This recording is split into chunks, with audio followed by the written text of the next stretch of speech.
Sukuna said, let me move. Whoa, don't block. Bow! Like, no! It's peak! But if you're wondering why you're seeing my face right now instead of regular GIFs, it's because for some reason Mappa keeps taking down the intro. For whatever reason. I have no idea why. Do not ask me. I don't know what it is. Hopefully with my face, I'm like so chopped. They're like, bro, just let them slide, bro. This video was really fun to make, but I'm never making a video this long ever again, bro. This editing this was straight hell. Well, I'm not gonna lie to y'all. That is literally all I had to say. Now I'm gonna end it off. DJ, play light.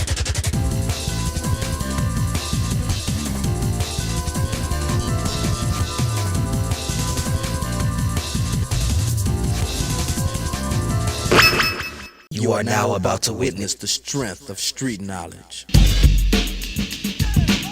So the arc starts with the craziest block party of all time. That be lit as hell. If I was in there, best believe I'm in those. But in a random act of straight terrorism, every member of the party gets Kirby sucked into the subway station. Nah, it's crazy. They aired the whole trap. And once that's finished, a veil is lifted around Shibuya. And the jarring visual of the veil just sitting on the horizon, tough. It reminds me of the Demon World portal from Chapter Black, which is my favorite anime arc of all time next to only the Dark Tournament. And seeing such a great visual replicated here brings tears to my eyes. It's what I live for. Like, this whole show got so many Yu references, like the idea of domains itself coming from territories. But we gonna get to all that later, because the curses are in there and they talking about some, if you don't bring Gojo, we murking each human one by one. And so they had no other option than to bring him out. Yo Gojo, you wanna come out here? So Gojo pulls up, and this nigga annoying, man. Y'all light skins think you can get away with anything. He straight hopping on people's heads like he can't levitate. Like, dog, these ain't even ups. He just a piece of shit. But Gojo lands and he ends up face to face with the ups. You came.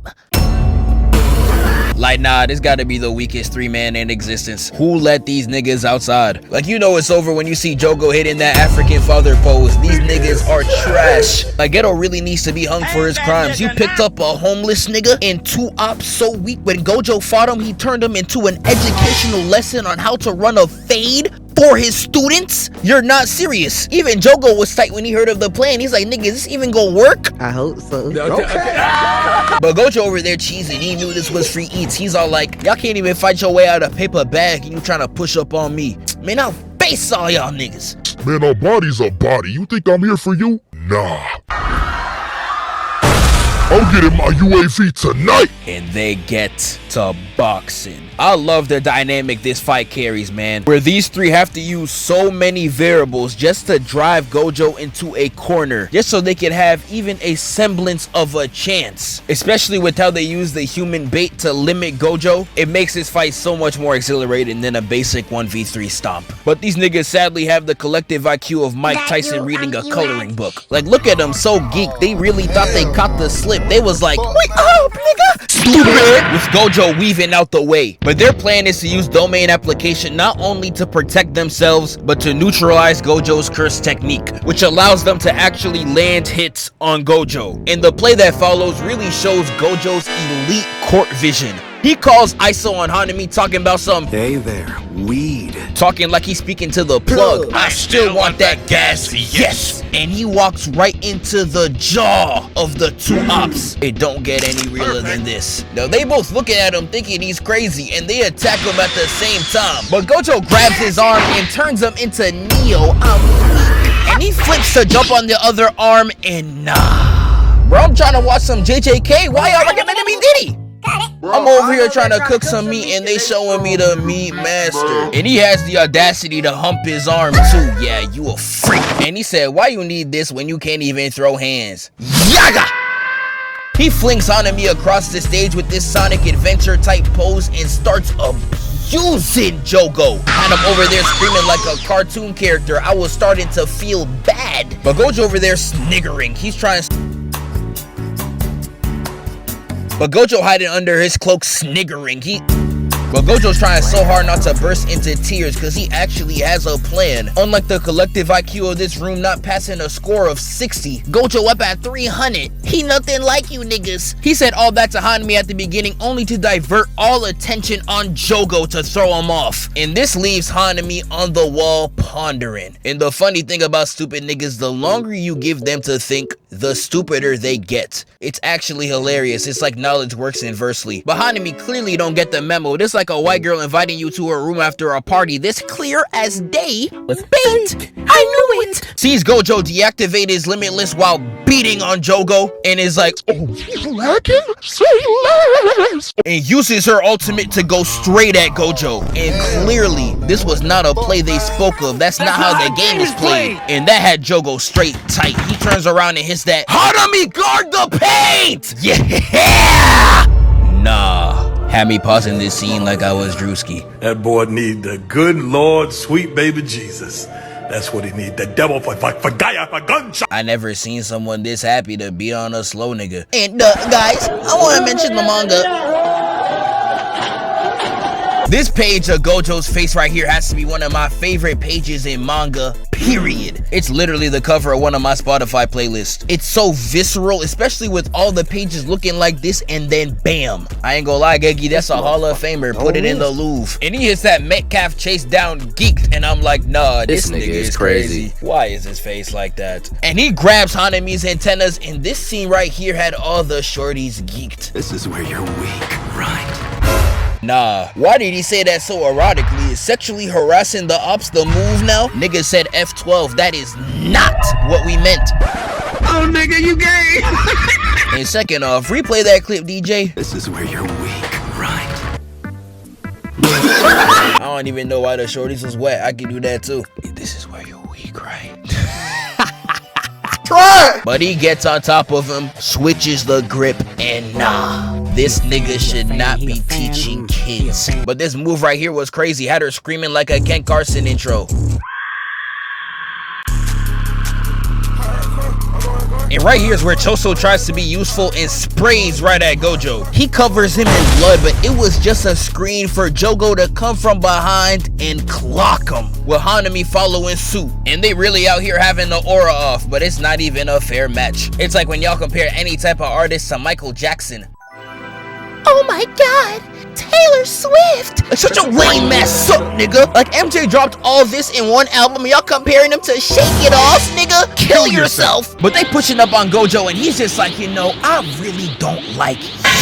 And starts pushing up on Hanami. No hands, just straight aura. Pressing her against the wall got her helpless. The situation was so dire, Jogo had to up the pole like civilians. Look, Gojo, I'm about to turn him to a spliff. Do it then, nigga. Hanami into a street side mural. I know Miles Morales and Uncle Aaron go see this like, That's what I'm talking about. This shit means something to me. And Gojo really has the audacity to turn around and say, next. Like, bro, let's go home. It's over. Go! Oh my god, I'm horny. But while all that's going on, we get to Yuji and he's here with... Man, I know you, man. You don't play no music on her? Now I know. I got eyes. She tough as hell. But every time I see her, I'm just like... You a pedophile. Like, you really had to make one of the baddest shorties in the show sleep with her brother? Like, are you serious right now? As much as I'd hate to endorse it, I still would.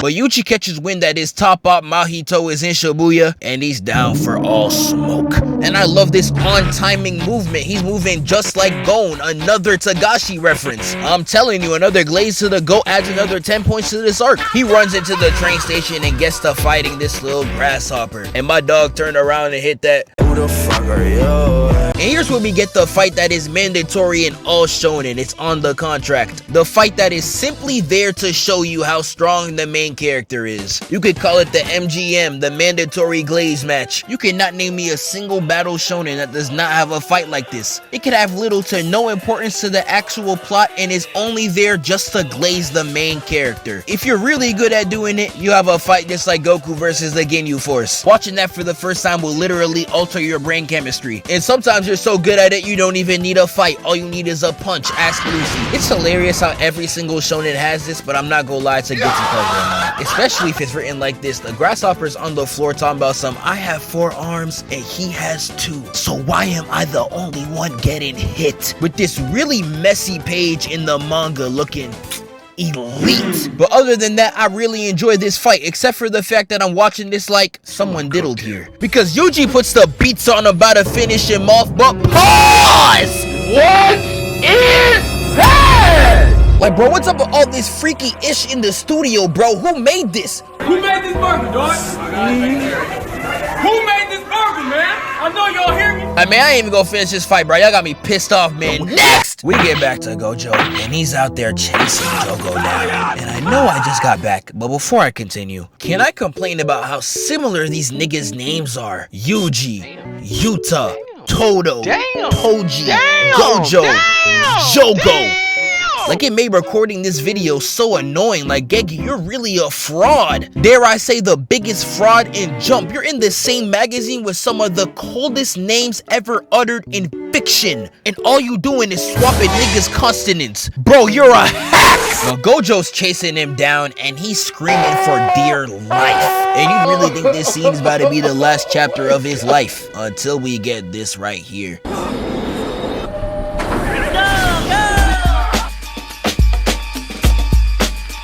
Mahito arrives with his appetite of destruction. And I would just say it right now, I love this nigga as a villain. Everything about his design is built for you to hate him. From his traits even down to his powers. Nothing about this nigga's redeemable. Like, there's this one scene around this section where Yuji's talking to one of the civilians and we see his face get distorted in front of Yuji's eyes. The panel's so uncomfortable that it actually gives me goosebumps, and I love that he's able to do that. That's a great villain on your hands, man. We might have an all-timer. But they start dropping in transfigured humans from all over the place. And this might sound crazy, but I really like how demented this plan is. These are curses and they should not be thinking in orthodox ways to get the jump on Gojo. They should be moving inhumane, and that's exactly what they're doing. And it's actually working. They got Gojo out there frozen. But even through all this stress, Jogo still finds a way to get hoed. Because Jogo tries to sneak him and Gojo's like, leaving him with one hand, one eye, straight Sasuke cosplay. And this man Jogo really tried to run away smirking too, as if we ain't catch him, nigga. That was you. But Gojo's still there, locked in place, and of course, now that they got all the coverage that they need, the ops wanna talk big. I'ma make you agonize about this shit, Gojo. You can't up that fire, you can't. You bitch made. I'm not bitch made, nigga. I make niggas bitches. Domain expansion. Limitless bands.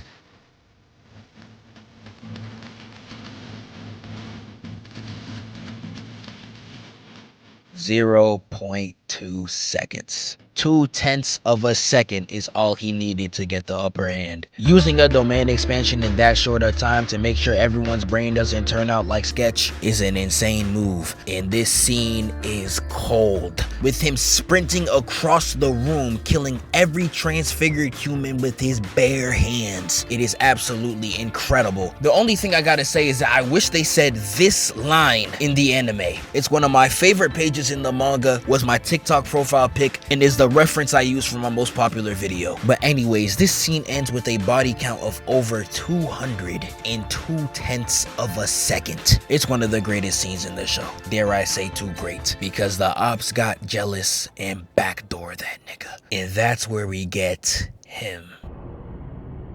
And here we get Ghetto, and he is a terrific villain. With a marvelous intro too. It does everything it's supposed to. It leaves you with just enough intrigue to be invested, but enough disgust for you to hate him. Predominantly this scene right here where he removes his scalp revealing the brain. It's one of the best panels in the entire manga, up there with the Sensui stare for best manga villain introductions. It really don't get better than this. I can't wait to see what this series does with his character, and surely they don't sell him right. But once Gojo gets sealed, Yuji gets informed that Gojo got locked up. Feds did a sweep, and Yuji made damn sure the whole block knew. He said, 15 outside, baby, I sound like a damn dog. I wanted to be just like my That's a real nigga's vocals. I wanted to be just like my sensei. He a damn dog. Satoru Gojo. And from this point forward, this arc is just hands, boxing, squabbling. They dropped any and all story and said, come to the streets, bro! I will beat your motherfucking ass. And me personally, I love it. I am a simple man. Give me cool designs, cool powers, and real niggas scuffling, and I will enjoy your product. And this arc is the pure definition of it. Now, the first draft of this video, I made an I said, and I quote, there's a lot of great manga arcs that do this, and I feel like this is one of the best. Now, would I agree with that statement now? Hell no. Not gonna lie, after rereading and rewatching this arc for this video, I actually like it a lot less. Now, I know some of y'all don't really care because a lot of y'all can't read. But the manga version of this arc, I think, is extremely bare bones. Like, I can't tell you the amount of fights in the manga that would start and end faster than Rocky and Sairiyana. And every fight I was reading just left me like, that's it? That's Shibuya? That was like 30 pages of talking. And it brought me to a conclusion I don't think a lot of y'all gonna like to hear. JJK is carried by animation. You need to leave. Let me explain. Now, I hate the term carried by animation because, like, every term you give to an anime fan, they gonna abuse it. Like, if I hear break the internet one more time, I'm sonic booming you to the chest. But my main problem with this statement is that it's extremely vague. Like, what is the difference between a good adaptation and it being carried by the anime? Because if I go with what the internet says, nigga, JJK is 100% carried by animation. Like, if I took the 3 most popular fights in the anime version of this arc, 2 of them in the manga are some straight basura. Megumi vs Toji, despite being a whole episode of elite hands in the anime, is a singular chapter, and it does nothing of note. The art, whack. The paneling, whack. Half of the chapter is yapping, whack. And it's the same with Sukuna versus Mahoraga, man. That fight is 2 chapters long, and it does nothing special. These fights are only good because of the anime. And I'd go as far to say most of the fights are carried by animation if we go as far back as season 1. And I know some of y'all gonna be like, it's the manga, bro. Of course it's gonna be worse. Flag on play, that's a flagrant foul, false information. Because damn near every shonen great, the manga fight is at least comp. You can make the argument that Goku versus Frieza is literally better in the manga. I feel like 90% of Naruto fights are interchangeable within the anime and the manga, and One Punch Man's manga is just better. And even with how godly season 1 was animated, the manga is still gonna force a game 7. So no, I'm not taking that as an excuse. So if you want to say JJK is carried by animation, feel free. I brought this up as something of a discussion. I wouldn't say it is, but I want to know y'all's thoughts. I only reserve the term carried by animation for things that are written badly but animated so well people forget it was written poorly. Ace. But anywho, so it's revealed that they cannot save Gojo unless they take down the barrier, and they gotta break these 3 nails in order to do so. And these 3 nails are being guarded by Wario's slow cousin, Japanese Aunt Jemima, and Look at the top of his head. now this gotta be the sorriest 3-man squad next to these niggas. Now, even though their old ass should now be outside, they're here for a reason. They're trying to get revenge on Gojo. And that's because this man Gojo is so him. This nigga changed the difficulty level of the server just by spawning. And I can't even blame him. Imagine being in the same Fortnite lobby as Prime Daquan. I'd feel the same way if it was grown Gojo. Nigga, this a toddler! You got ran out your hood by a nigga that can't even digest? Like, nigga, you deserve it! Like, imagine getting ran out your hood by Lil RT, bro. Y'all are not serious. But anyways, they over there hiding on top of a skyscraper talking about some, yo, they can't find us, right? Nah, we too high up. What did you say, nigga? They rise with this clean pull-up, and Yuji hits the old nigga with the Spider-Man, beaming him to the floor. And that leads into the fight with Yuji and Megumi against Jiro. And tally up the jumping counter, it's not going down anytime soon. With the amount of jumping they're doing, you think they're 5 little Kaisenats on a bed. But this fight is crazy. I love the creativity of this entire match. Jiro's ability is one of the most creative I've seen in anime, but if there was one complaint that I had for this fight, I wish there was more of a challenge trying to find out how his ability worked. Because I like how Megumi tries to figure it out, but he pins it down way too fast. Geki really gave a here nigga damn solution, like, nigga, could you try? And he had the audacity to try to be cold too, thinking thinking he the Cape Crusader, dog. And you corny! But other than that, this is an incredible fight. I know people call Yuji Mr. Left Right. Real niggas know it's Yusuke. But Yuji really got a top 3 anime fighting style. He straight hit at parkour and pistol whipping V's at folk. How can I complain about this? This peak. But overall, this is a great little mid-arc fight. But next up, we got this nigga up against the Shiesty. Like, if this don't confirm you that the sorcerers are just some hood niggas, I don't know what to tell you. You're stupid. Now my nigga gets the beating on this guy right here. And the main reason the Shiesty warriors even winning this battle is because you see all these attacks he's throwing out?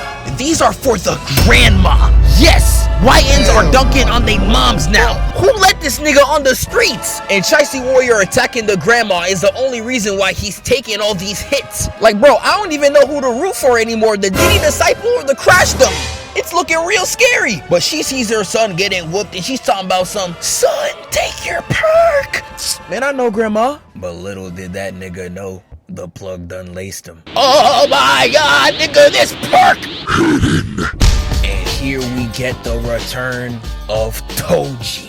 Real niggas don't die. And this old lady really had me crying. She moving just like Megumi. You brought out Toji for this nigga? And I'm crying. This is the first shonen anime of all time where no one in the cast wants a clean fade. You got Ichigo in Bleach letting you go so he can fight you at your best. Goku on in the fade no matter who you are for real. You pull up on any cast member in JJK with the intention of smoke, you're getting a nuke dropped on you. Like you really had Megumi about to drop a worldwide calamity curse just to fight a horny nigga with CTE. Like they really taking the meaning out the word jumping. They really ganging up on seafood, nigga. But we get back to it and Toji does the shiesty nigga so bad. He's like, Pooh Shiesty, that's my dog. But Pooh, you know I'm really shiesty.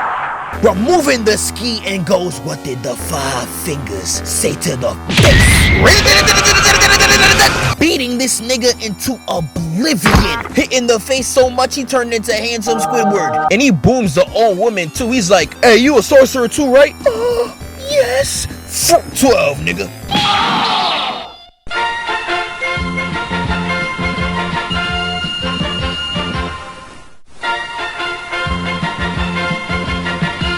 While those fights end, Yuji carries on while Megumi stays behind to take care of Ino. We get a glimpse of Nanami approaching the scene. We get a small little clip of Mei and oh my god. Physicists would have to defy all laws of thermodynamics as we know it to remove my tongue from her booty. Alright, bro, my fault. This is a sick Negro. And here we get Nobara against this nigga. Now, Nobara is such a sad case, man. Because up to this point, I mess with her heavy. You mention Nobara, I'm like, that's my guy! That's my guy! We really locked in for real. I really like what the series did to her character, and there isn't many female shonen characters I'd put over her. Unless they're from, like, One Piece. And by the time season 1 ended, if you ask me, she was a projected Hall of Famer. But sadly, she turned out just like Ben Simmons. And I want you to listen to me when I say this. You are trash. Like, I really thought she was gonna change the game until I realized this is essentially her last arc. In the only 2 fights that she has. Ain't nothing I can do about it. It's actually sickening. Everyone in the main 4 gets a win, a cold moment, or at the bare minimum, a cool fight. And Nobara gets nothing but a first date with the pavement in her only 2 fights. If a loser like Megumi could have 3 whole fights, Nobara should too. Like, come on, bro, that's just not fair. And my goat, my queen, my sunshine is losing to a Twitch streamer of all things. Hey, 50 gifted for every woman I kick. Yeah, that man Haruta was moving grimy. Took out Nobara in 1 hit, got it looking like a Mortal Kombat fatality, and started torturing this sweetheart right here. He was like, yo, chat, W or L yacht? Like, nah, brother, youth is cooked. This man moving like Trump becomes prime LeBron the moment his opponent's a woman. And just to prove my point, watch how this next nigga does him.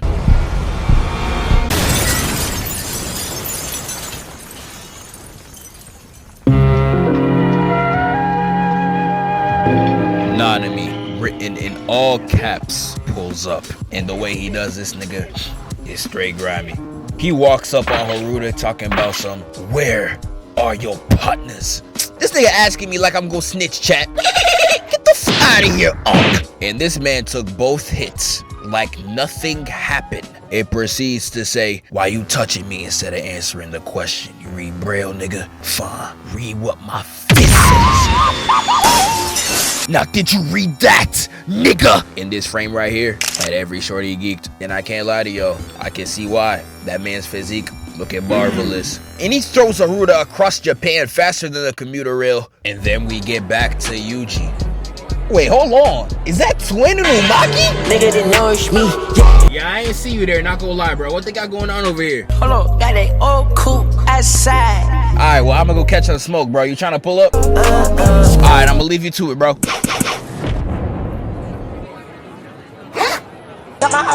Yuji begins his chase down in the subway station, and this fight right here starts on sight.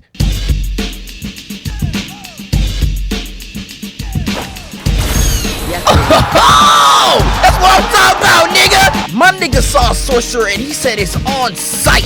That's what I'm talking about, bro. That's what I love to see. And this is one of the best fights in the arc. The animators were straight up flexing. The colors were looking elite.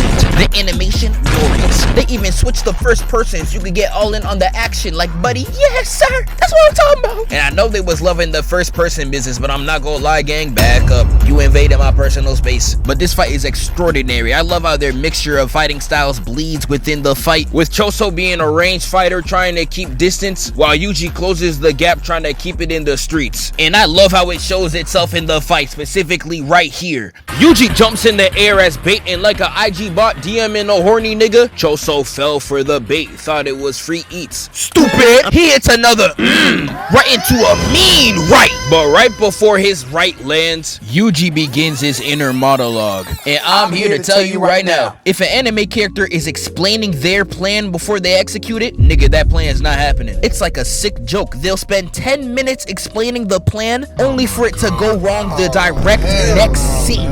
Animes are the greatest to ever do it when it comes to wasting your time. But that's exactly what happens right here, because Choso hits him with the sniping his back, and Choso immediately goes to stab the Tims. And I'm not gonna lie, my boy, right there, he did you a favor. Please throw them Under Armour Tims away. Yuji gets launched away, and that's when Mekumaru pulls up like he's Steve Kerr. He's trying to coach Yuji to a championship. He's down 3-0. And to do this, they hide in the bathroom, and Mekumaru starts talking mad hot. And I don't know why Mekumaru, Mr. Cyborg, is out here talking like the introduction to this arc wasn't him getting backed. Like, I mean, I guess. Choso chases him in the bathroom only for the sprinklers to come raining down, and that disables his blood bending powers. Now, this is because of a little thing called osmosis, but I'm not gonna explain this, bro. Who y'all niggas think I am? Bill Nye? No, nigga. And this is where they really get to the boxing. This is where everybody be gassing up this fight. And this is where, despite my rant earlier, I gotta give respects to the manga. Fighting in the bathroom with the water as a backdrop is so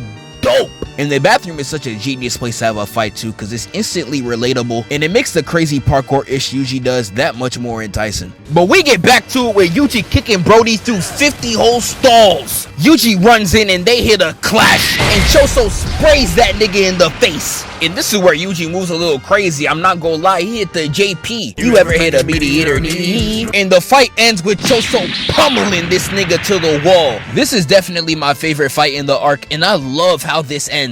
Choso randomly getting the memory that Yuji's his brother and letting him go. It's a fantastic ending. I lied, nigga, that's trash. Choso randomly getting the memory that Yuji's his brother just feels so contrived. And I get that that's his ability. He felt that for all of his brothers dying. But that does not change the fact that this feels like such a cop-out, bruh. Like, I don't know how to put it into words. It's just such an unsatisfying ending. Instead of it feeling like a clever twist that you would be able to find out before it's actually revealed, it just feels like this nigga wanted to save Yuji for plot. Like, I don't feel satisfied when I read this, nigga. I feel angry. Like, imagine if you're watching Star Wars and right before Darth Vader kills Luke, he's just like, leave me alone! And then lets him go. Nigga, that be trash! And that's exactly how I feel at this. I don't feel satisfied when I read this ending, nigga. I feel like I got robbed. I don't know, man. Maybe it's just me. Y'all can let me know in the comments if I'm missing the point of this ending, but I ain't mess with it at all, gang. Alright, rant over. So, anyways, we get back to P-Dip. QP. and they out here jumping this lobster. It's a pretty cool fight. It doesn't do anything crazy or anything of note, I'll be completely honest. Especially with the attempt to make Megumi look useful, but if anything, it just makes him look slow. Because he comes from outside the domain, enters the domain, and his main plan inside the domain is to break the domain. And if you read JJK for more than 4 effing seconds, you would know domains are easier to break from the outside. And this nigga with all 3 of his brain cells decides to take the harder route. Like, I don't know if you was trying to be Superman for Maki or something, but this made you look so effing stupid. But for a final compliment, Dagon's domain looks really cool. Megumi finally breaks a hole in the domain, and just when they're about to escape, I saw the box of the narrator glazing. I was like, yup, we about to get a banger. And he was out there spitting, they were all about to bear witness to the flesh of the one who is free.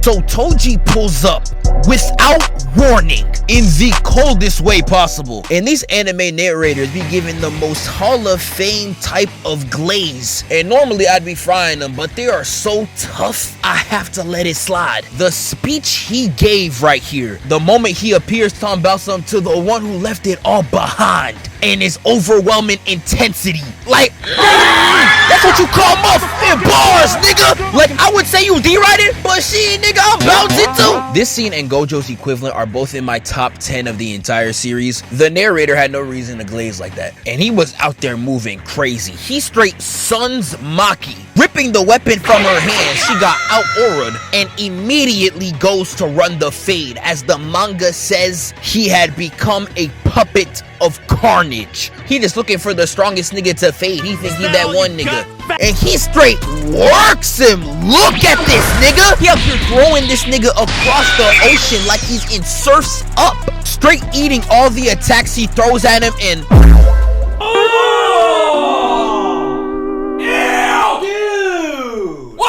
Again, who was in the studio? Got him dangling his tongue like this. Nigga, you're 40!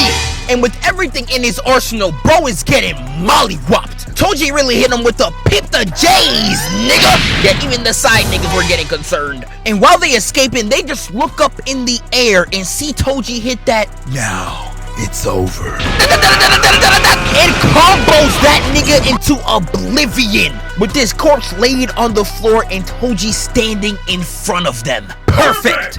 And after witnessing all that, they all out there speechless, and this man Toji starts menacingly walking towards them. The anime playing no music whatsoever. They want you to hear them crusted ass J's leaving blood on the floor with every step. And this right here had me at the edge of my seat, especially with the manga going, fighting solely on instinct. He bares his fangs at the strongest around.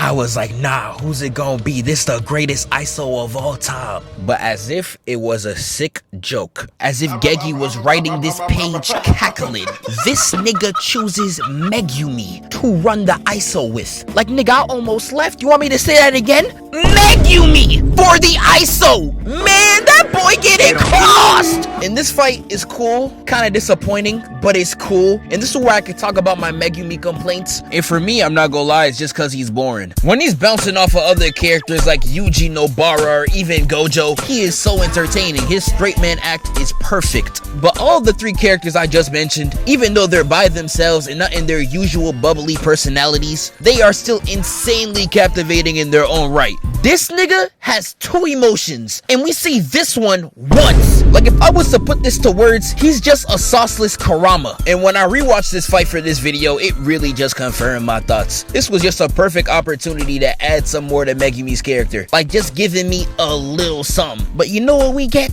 Zilch. Nada. Nothing. Like, if I was in my regular commentary mode, nigga, this fight's a 10. Look at how he manhandles this nigga. He's like, make. Get your whole ass. This man killing the gang of rabbits with pebbles from the air. And the animation of this fight is just impeccable. If I was in that commentary mode, these complaints wouldn't even come up. And it's like, bro, he's fighting his father and all we get is hands, no character, no interaction, nothing. I went to Gegi, I said, y'all got character development? He said, nah, we got aura, nigga. In the moment Toji finds out that Megumi's his son and this fight could actually get interesting, this nigga kills himself. Like, is this nigga serious? Like, I've never seen such a narrative castration. The moment it's about to get interesting, he just dies. Just like the Choso ending, I feel like this is an insane writing choice. How did this slide? Now, I'm not asking for the most thematic-ish of all time, but it's like nothing. Like, even Vegeta, when he learned about the fate of his parents on Namek, nigga didn't even care, and he still kills him. But I would rather have the prospect of me getting a panel like this showing that he doesn't care than me not even getting the interaction, because even this small of a panel adds a great layer to Vegeta's character, and we could have got something like that here, but we get nothing. I don't know. Again, y'all could comment if I'm missing the point, but I've seen no one complain about this, but it was so glaring when I rewatched this arc for this video. But narrative aside, nigga, this fight still bang. They was in them straight trenches, and the end of this fight leads into the best fight in this arc, and in order to get there, we gonna have to switch gears to another character. And we return to these three, and they end up encountering Jogo. And in a scene that shocked the world, Jogo really squad wipes all these niggas, beaming Nanami in their chest, and before Maki could even react, gun to the back of your head, name a year Joe and B went to the finals. Trick question. And the old nigga really tries to hit the jets, but nah, beamed with no effort. It seems like this where you forget that he's actually a formidable threat. It reminds me of Yamcha. Other readers think the character is not like that. Whole time he is. His matchups are just extremely unfair. Besides literally the Cybermen, every fight he's been in is against the strongest nigga in the arc. And in some of them, he actually does pretty well. But nah, man, Yamcha's a useless Z fighter. As if Chaozu is not there. It's not a Dragon Ball video. This is not a Dragon Ball video. Let me chill out. But Jogo's about to finish him off, and then he feels the straight duh. Now, I don't know whether to call this Sukuna's aura or unbounded glaze. Nigga, this is insane. I don't even think Ebony Maw was that bad. You felt this nigga from across this city like, nigga, you're a freak. And then we got these two girls here fingering Yuji. And Jogo's like, stop! You're gonna finger my king without me? Like, nah, bro. Why am I even covering this, bro? He's 15! When all that's over, Jogo looks over and all he sees is back up, nigga. Run, bitch! Got me back outside with these dirty ass Uggs on. That little nigga needs some trip. He stained the phones! How can he stain them and still have this finesse? I don't like when niggas my height. Get down. You really pulled up on me with a sky top? Man, you is a bitch. Speaking of bitches, what that mouth do? Sir, we're 16. Oh, my fault. Raise your heads. Oh my god! Oh my god! What kind of minor ass comes to a function in Shibuya? Did you not see the flyer? Grow hoes only. I'm kidding, you canceled, bitch! Man, I ain't gonna lie to you, you just flipped our whole two-man. She busy, little bro. My fault, I had too much fun. But as we can clearly see, Sukuna just went on a rampage. And he looks at Jogo like, hey, you next. And Jogo tries his best to bargain for his life. And Sukuna says, I normally don't do this, but for you, my friend. Hit him with the classic Arab line. If you hear that, you're getting a once-in-a-lifetime deal. And Sukuna says, if you can land one hit on me, I will do whatever you want. But while you do that, I'll kill everybody in Shibuya. And that nigga Jogo said, bet, not knowing he just signed a death warrant. Because I went to go get a drink of water, I came back, and he got this nigga looking like he was muddy. The fight just started. He tries to boom Sukuna, but peep the impact frame. Nigga's veneer so strong it's showing through the impact frame. What in the f is going on? And while he was charging that blast, Sukuna broke his arms mid-impact and throws a brick at this nigga. And I gotta respect Jogo. He's getting up with his head dented, still trying to box. And this fight, whether in the anime or in the manga, is incredible. Seeing Jogo pull out all the stops just to get on this nigga, and Sukuna beating him down with straight ease. I'm talking straight kicking this nigga, talking about something. Ain't got a Sukuna, ain't got a Sukuna, ain't got a Sukuna. Beaming him down an entire skyscraper, talking about some, you know, under this gorgeous moonlight, I can see how disgusting you are. Did that boy just like Soldier. I can see that you been whacked. And then whenever Jogo would try to put his hands on him, Sukuna would say these. Sight. You ain't gonna get these back. Breaking his hands every time. You get it smoked. I love whenever Sukuna pulls up because it always completely flips the direction of the story. And this fight is a great example of it. He pulls up and gives everybody a bad time. Like this one part here where Jogo unleashes an entire meteor. And when civilians try to leave the scene, Sukuna's like, English or Spanish? I speak English, but if you move, you're gay. You got something in your nose. Nah, I'm playing. I ain't homophobic. It's one of the most tense scenes in the entire arc. I love it. But Sukuna says enough of all that, and we gonna go hit for hit, 5 for 5, and well.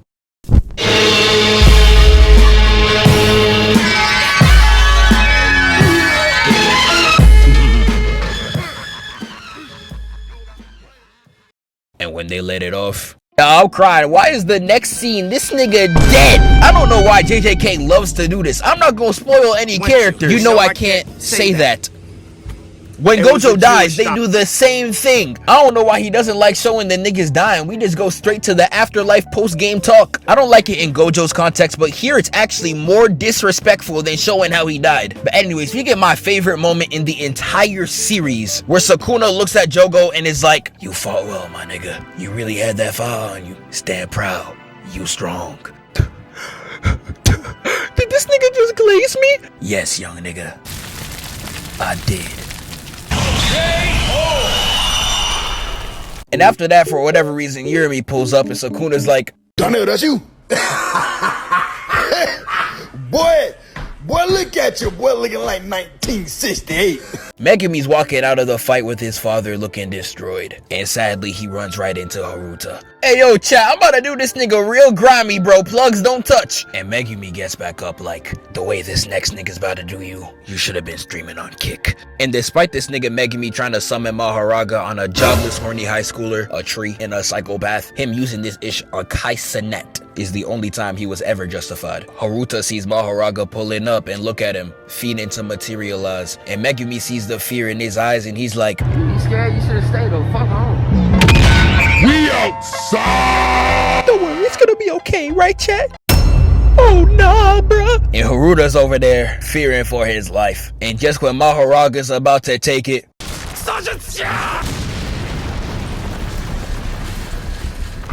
Sukuna pulls up to save his sorry ass. And although this fight really ain't moved me in the manga, I think we could all agree in the anime this is by far the best fight. In this fight, I really couldn't put to words how incredible this is, bro. They had the MAPPA animators working triple overtime just to get this out. And it really got to the point where the animators were just shooting everything on the court. I'ma just commentate some of my favorite segments, like this one right here where Mahoraga rushes right at Sukuna, and Sukuna hits him with the JRPG ultimate, splitting every limb off this nigga. But you know Mahoraga, once he gets hit with it once, he's like, I understand it now. Moving like Lethal Shooter and uses all of his disembodied limbs to come at this nigga. What's the right? Cut, weave. Meanwhile, the arm flies off and then grabs Sukuna's right. Nigga said, get off me. Pop, pop, weave. Got him standing off like it's a pay-per-view. Then he jumps off to destroy the ceiling. Sukuna lands behind him only for Mahoraga to hit him with the Falcon knee, flying across the stage. Mahoraga loses half of his body and said, eat that, and said another, sending him flying across the arena, getting the rest of his body to stomp on him. Sukuna spin moving out, hitting that blowing the top off the entire area. Got Mahoraga so confused he started hitting the air. Get that guy on map. And then Sukuna just starts dancing on him. Watch this slice, weave, move around this nigga and slices again. And then we got Mahoraga hitting a clean crit. And Sukuna said, let me move. Whoa, don't block, nigga. Bow. Like, no, nigga, this shit peak. Like, bro, whoever animated this part, give this nigga a raise immediately. And this fight is literally 20 straight minutes of some of the best animation you'll ever see. You got Sukuna hitting him with so many body shots you think he's 50 Cent, only for him to get up like... Many men wish death upon me. Standing ovation for this fight. It's one of the best ever made. But let's wrap this up, shall we? We got Sukuna throwing up his gang signs, hitting Malevolent Shrine. Hold on, bars. Shut your lame ass up, nigga. And let's just say they push Shibuya up in flames. Look at all this fire. Look at the destruction. All while Sukuna's laughing at the top of his lungs. It's horrible. And he kills off Mahoraga while wiping out the entire city. And this nigga being the elite D-head that he is. Once he has racked up the kill count to probably over 9,000, gives control back to Yuji, causing him to have a mental breakdown. Like, nigga, you an elite piece of shit. What is wrong with you? And not even the show taking Yuji seriously, cause while he's breaking down, they decide to play the ending theme during his moment. Niggas always say men's mental health matters until they have to actually help a man. Ain't no way. Ain't no fucking way. But anyways, Nanami somehow survived against Jogo, and he's having his last stand against these horde of curses. It's so sad but fire at the same time. Although I think horde fights are a seriously underrated art form, last stand fights I think are just as cold, and they put both of them into one. Incredible. It's like watching a Warriors game, and I'm not talking Curry, I'm talking this. And while crossing them up, he's over there thinking of a better life, only to get stopped by Mahito. And Yuji pulls up, only to see. And this is such a great catalyst for the ensuing fight. Yuji already hates Mahito enough. It's a great send-off to Nanami, a seamless spark of motivation for Yuji, and another reason to hate on that bitch ass nigga. He really up there with one of the greats like Prime Gabby in AOT, Danzo from Naruto. You're talented if you could write a great villain, but you're a different breed if you could write a hateable character. Especially with this scene right here. What the hell are you? Mahito! You don't have to shout! I can hear you fine! Yuji Itdadori! Nah, I hate this nigga so much. And Yuji is pissed. He runs right after Mahito. He puts up a wall, and right when Yuji's about to break it down, it says, I love how his despicably evil traits just beam through every action he does, even in the fights. Yuji obviously hesitates and he backs away, only to get pursued by this giant worm. And Yuji really pressing back his mouth with his bare hands, dog. Look at his teeth. Got my mans looking like he British. And Mahito really hits him with the Diddy deception. He comes out of this nigga's throat like peekaboo nigga and sucks him. Have my dog rolling like a bowling ball. But this, like I stated, is a fantastic fight. Great animation. Mahito and Yuji bounce off each other beautifully, and Mahito being so proactively evil just makes this fight so entertaining. Like him stabbing a puppet Junpei in Yuji's face is all the way diabolical. Like, I promise you, let a nigga do that to me, he's gonna wish he sees hell. And this fight is also just mad creative, adding so much more than what was in the manga. But there's this one section where they do this close quarters hallway combat, and this is really Yuji's domain. You a little boy. Mahito can't hang. Got him looking like King Crimson. If you know, you know. Having Yuji kicking the wall so you could have more space and dodging spikes while handling Mahito. This whole section was looking like a Mario Galaxy level, twin. I was tweaking. We got a section where Mahito's hitting Mega Man blasters all on Yuji, and even a fantastic scuffle in the elevator. Even though Mahito tries to diddy him. Who made this burger, dog? But this gotta be a top 2 fight in the entire arc. If I was to break down everything that happened, we'd be here all day. But while Yuji and Mahito are boxing, Nobara is also fighting a Mahito clone. It's a great little scuffle as well, and it shows why Nobara is also the perfect antithesis to Mahito when it comes to fighting. So when we get to Yuji and Mahito, Mahito uses a human's body as literal Kool-Aid as a screen so he can backdoor Yuji. Like, dog, what type of Draymond Green ass screen is this? And I was watching him charge in like, no. If he got this off, I'm making sure Genki Stroke got more holes than 50 Cent. But because of Nobara's Renaissance technique, I'm not going to explain this shit put on the screen. It leaves both Mahito stunned, and Yuji gets to work.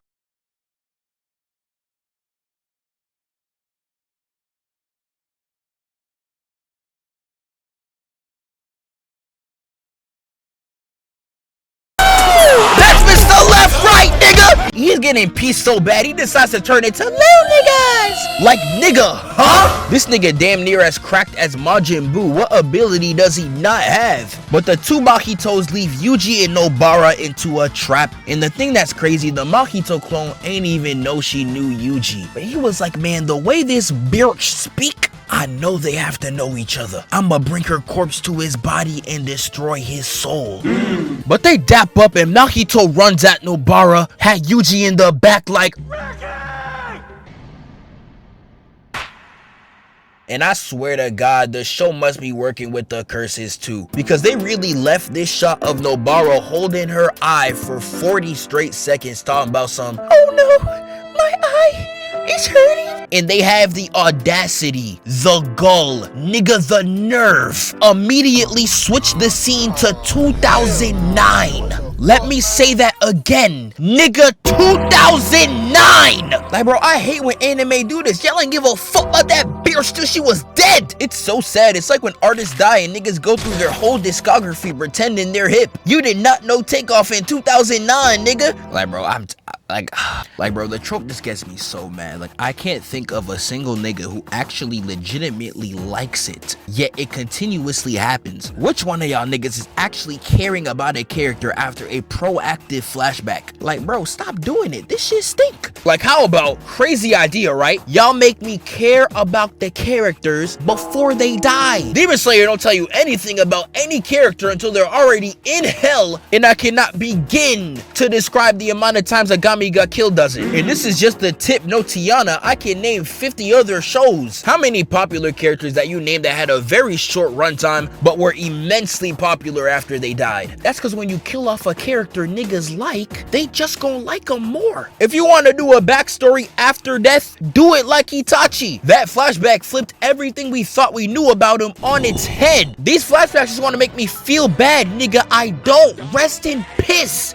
And when Yuji sees Nobara's corpse on the floor, this man breaks into straight tears. And I was watching this expecting an Orihime breakdown type scene with my man Yuji just lost in the sauce. But no. Because while he's crying, all you hear is the zooms of this nigga running. And he said, watch out, watch out, watch out! And hits a crit on this nigga. And he does this man Yuji so bad while talking the straight illest. And I love it. I love the speech he gives. It perfectly encapsulates the arc and the moment. The dried out colors in the animation really emphasizing the beatdown makes it so much harder to watch. And the fact that there's no music too, all you could hear is Mahito beating on Yuji's body. It's great, bro. Get these niggas at Mappa a Grammy. But before Yuji's sent away, all you hear is, Tell him where you from. Straight out of Compton. Another crazy ass nigga. One pumps I smoke. and I love this nigga's pull up, bro. The chain on, the fit iced, and he talking about some we the exception. You heard that? We ain't like you niggas. And Toji reminds Yuji of the thing that helps any man out of depression: a bad bitch. Light skin ass, light skin bushy, fuck. Light skin, but got a fat ass. She look like J-Lo. I'm telling you, I never seen a nigga get up so quick. And here's where we get Todo and Yuji against Mahito. And I'ma be honest, I don't like this fight as much as other people. And it's not even because this fight is bad or anything. There's a lot of segments of this fight I really enjoy. This battle comes off more as basic fighting instead of the immense creativity that was just in Yuji versus Mahito. But there's still some great visual segments, fantastic moments, like all three of them unlocking 120% of their potential, Mahito copying Gojo with this 0.2 second domain expansion, and Todo literally cutting his arm off so he doesn't become the Gorlock. This fight is still impeccable. It's not really one of my favorites, but it's a great finisher to the arc, especially with the Yuji finisher against Mahito's final form. Hit him with the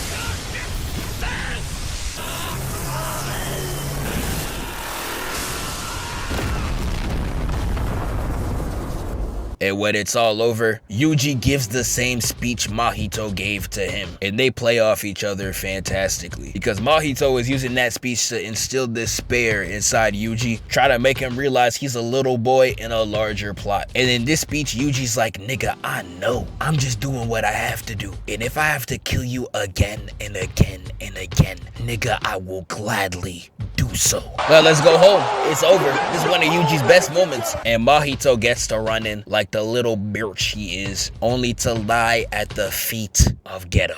And I'm gonna be honest, I don't really like how this arc ends. Like, I don't know about y'all niggas, it just feels so messy. It feels like the Bleach Soul Society ending, but like, not as cool. Because literally 50 niggas spawn in, and then Ghetto's like, see you in the next arc! And yeah, that's it. It's literally a sauceless version of the Soul Society ending. It's damn near the same thing, but infinitely worse. Now, the ending of the arc may be disappointing, but the ending of the entire season?